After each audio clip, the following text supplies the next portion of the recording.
Hello YouTube friends, SP অডিওর পক্ষ থেকে সকলকে অনেক অনেক শুভেচ্ছা, ভালোবাসা এতটা সাপোর্ট করার জন্য এবং পাশে থাকার জন্য। এই মেশিনটার আপডেট কিছুদিন আগে একটা দিয়েছিলাম।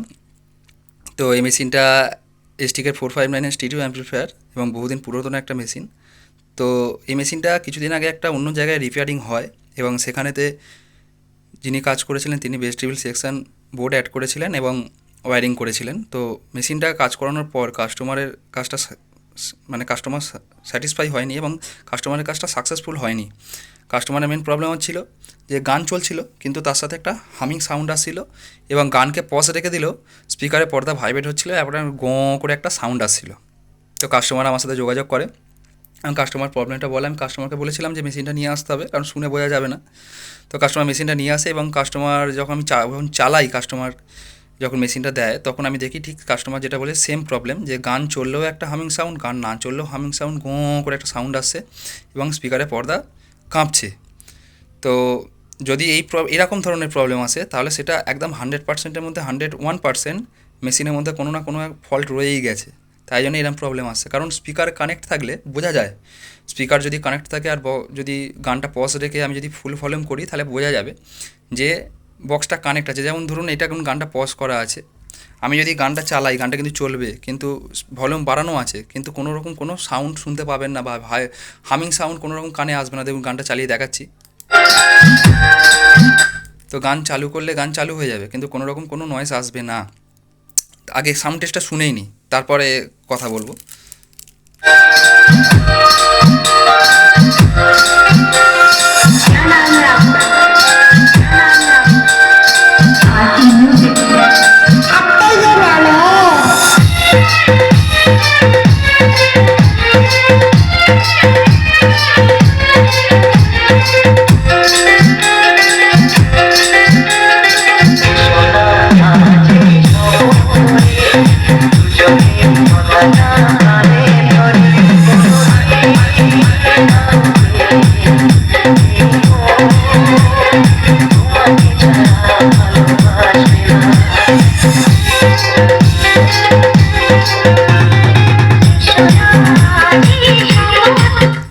এটা স্টিরিও অ্যাম্পলিফায়ার, যেহেতু এইটা হচ্ছে একটা চ্যানেলের ভলিউম,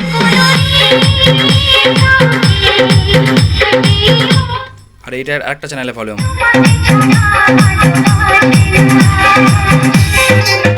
এবার দুটো একসাথে চালাচ্ছি।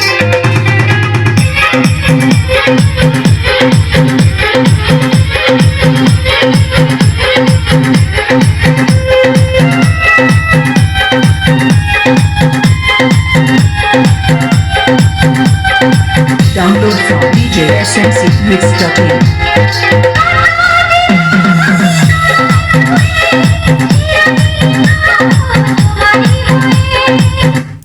তো গানটা পজ করলাম, তো শোনালাম যে সাউন্ডটা কীরকম সাউন্ড না সাউন্ড। অবশ্যই হেডফোনটা ইউজ করবেন, তাতে সাউন্ড কোয়ালিটিটা বেটার বুঝতে পারবেন।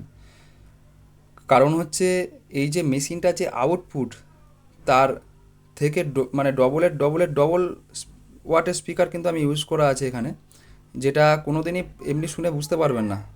তো আর একটা কথা হচ্ছে, যেটা হচ্ছে এই যেমন পজ করা আছে গানটা, আমি যদি ফুল ভলিউম করি, দেখুন ফুল ভলিউম করলাম, এটাও ফুল ঘুরিয়ে দিলাম, দুটোকেই ফুল ঘুরিয়ে দিলাম, এরপর ঘুরবে না, বোঝা যাবে যে স্পিকার কানেক্ট আছে, কিন্তু কোনো রকম কোনো স্পিকারে পর্দা কাঁপা বা ভাইব্রেট বা হামিং কোনো রকম কোনো শব্দ আসবে না।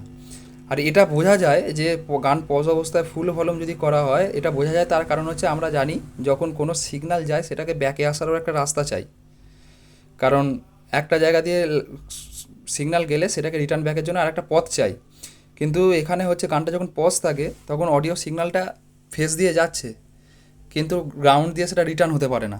তার জন্য কি হয় যে ফুল ভলিউম করে রেখে দিলে, ফুল ভলিউম করা অবস্থায় যদি আপনার হচ্ছে গানটা পজ করে দিই তাহলে বোঝা যায় স্পিকার কানেক্ট আছে। আর সেই অবস্থায় যদি মানে হামিং আসে বা স্পিকারের পর্দা আপ ডাউন করে বা মুভমেন্ট করে গোঁ করে, তাহলে জানতে হবে সেটা ফল্ট, সেটা মেশিনের মধ্যে কোনো সমস্যা রয়ে গেছে বা কাজে কোনো সমস্যা রয়ে গেছে। তো তার জন্য সেটা আসছে, নইলে সেটা আসবে না। যেমন আপনাদেরকে দুটোই শোনালাম, এটা হচ্ছে ভলিউম বেস ট্রিবিল, এটাও এর চ্যানেলের ভলিউম বেস ট্রিবিল, আর এটা হচ্ছে মিক্সার থেকে চালানোর পয়েন্ট, এটা হচ্ছে ইউএসবি অন অফের সুইচ, এটা হচ্ছে মিক্সার থেকে চালানো বা ইউএসবি থেকে প্যানেল থেকে চালানোর জন্য সিলেক্টার সুইচ, এটা হচ্ছে পাওয়ার এলইডি, আর এটা অন অফ সুইচ। করা আছে। এবার ভেতরটা দেখাই, মেশিনের ভেতরের লুকটা, মেশিনের ভেতরের লুকে ওয়ারিংটা দেখাই। ওয়ারিংটা হচ্ছে এই যে মেন সাপ্লাই সেকশানে ইউজ করা হয়েছে 0.75-এর তার ইউজ করা হয়েছে, যেটা ওয়ারিংয়ে ইউজ হয় সেই তার ইউজ করেছি, এবং স্পিকার লাইনও তার সেম তার ইউজ করা হয়েছে।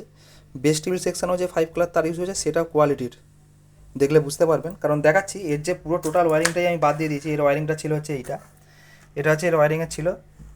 এটা কাস্টমার দেখলেও বুঝতে পারবেন যে সঠিক বলছি না ভুল বলছি।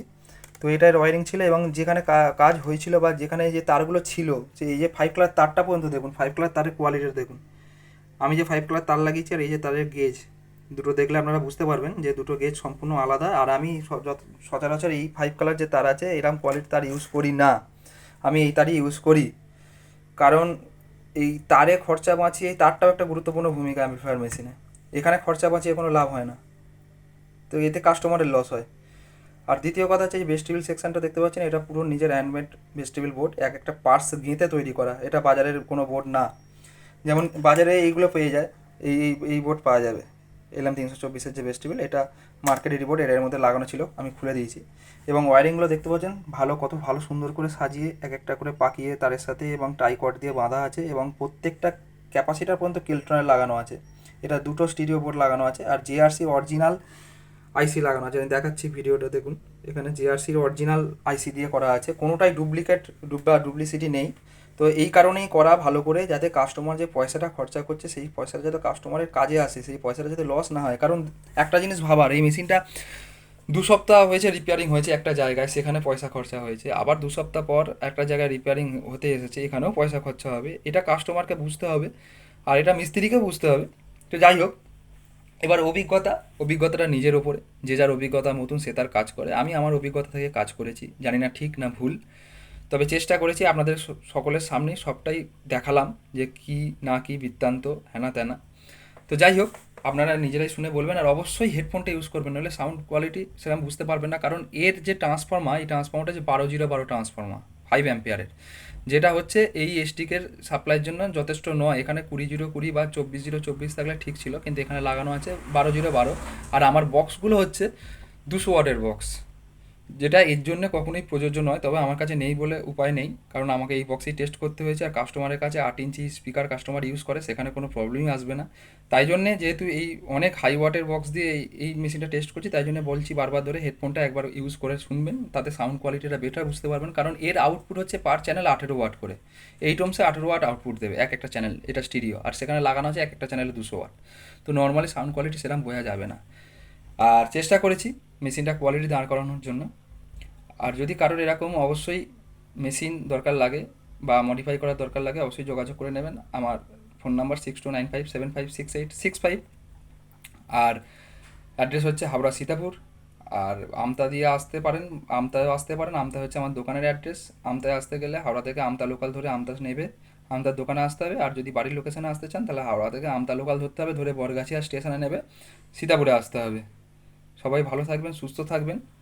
আর অবশ্যই নতুন কোনো ভিডিও নিয়ে আবার দেখা হবে, ততক্ষণের জন্য বাই বাই।